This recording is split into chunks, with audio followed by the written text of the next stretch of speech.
Transcription 17. Be ready. Mr. Vice Chairman, I rise to associate myself fully with the resolution and the concern which has been expressed from all the various sections of the House regarding the urgent necessity of developing rural industries.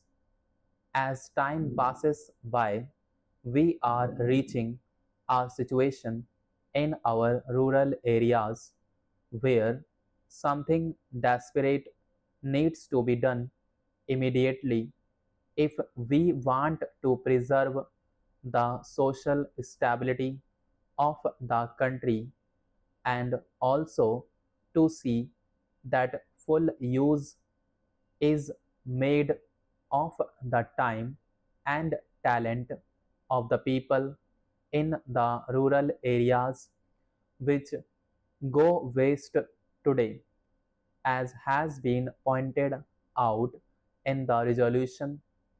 Sir, the Planning Commission and the Government of India have applied their minds to the various isolated aspects of rural industries, and some valuable reports have been published and some important recommendations have been made in these reports which need consideration. But unfortunately, there is no high level decision regarding the various issues which face the country as far as the problem of rural industrialization is concerned. We are not quite clear as to what, first of all, rural industries mean and what rural industrialization implies. Does rural industrialization mean the utilization of local resources in order to meet the local needs?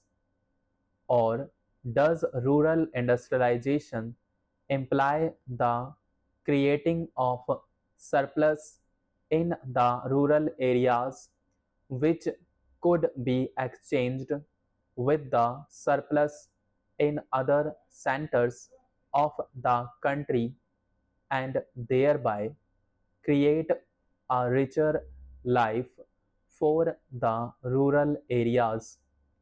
Various opinions have been expressed with regard to this problem, but there is no authoritative determination of the policy regarding the meaning of rural industrialization. It has been suggested that if such import of capital and skill from urban centers were to mean merely the multiplication of industrial centers in the rural areas, such an industrialization of the rural areas would nullify the advantages that are likely to accrue as a result of the rural industrialization. The time has come when some decision has to be taken as to what we really mean by this rural industrialization.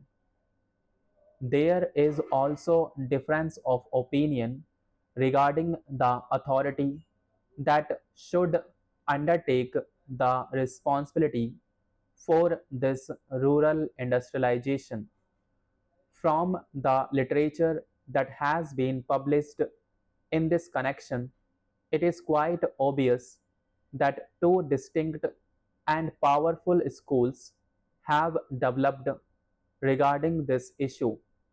On the one hand, there are people who believe that the task of rural industrialization should be entrusted to the village panchayats since they represent the village people and they have the resources and the powers to raise the necessary resources from the rural areas.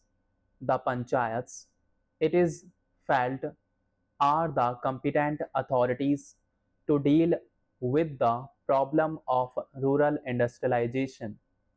Equally strongly, it has been argued by others that comparatives are the right answer to the question as to which should be the authority that should deal with rural industrialization. I may also mention that there is a third school which believes that the import of private capital and private skill into the work of rural industrial development is the real answer to the problem which we face in the matter of rural industrialization. Here again, some authoritative determination of the policy has become necessary because, in the absence of such a policy, ad hoc decisions are taken which sometimes cancel each other, and therefore the rapid progress which we hope and wish for in rural industrialization becomes impossible. Then again, there is the further question of protection that may be necessary for rural industries in view of the lack of the internal economy for from which rural industries would suffer.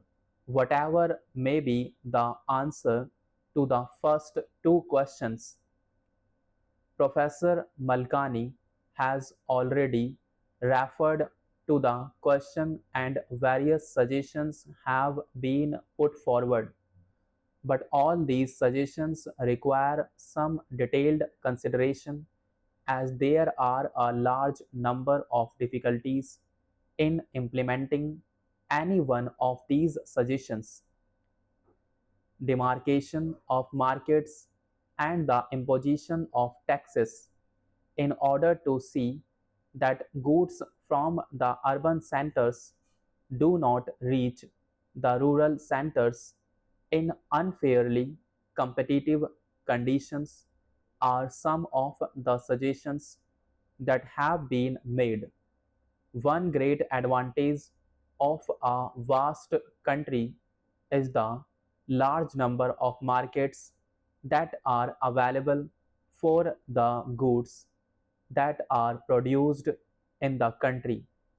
However, if these markets are artificially restricted and goods are not allowed to move from one center to another, I am afraid more problems would be raised than solved if this protection is sought to be given in this manner.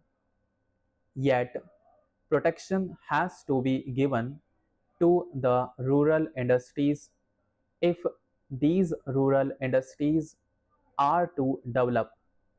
Therefore, serious and competent thinking is necessary in this connection, and again, time is running fast.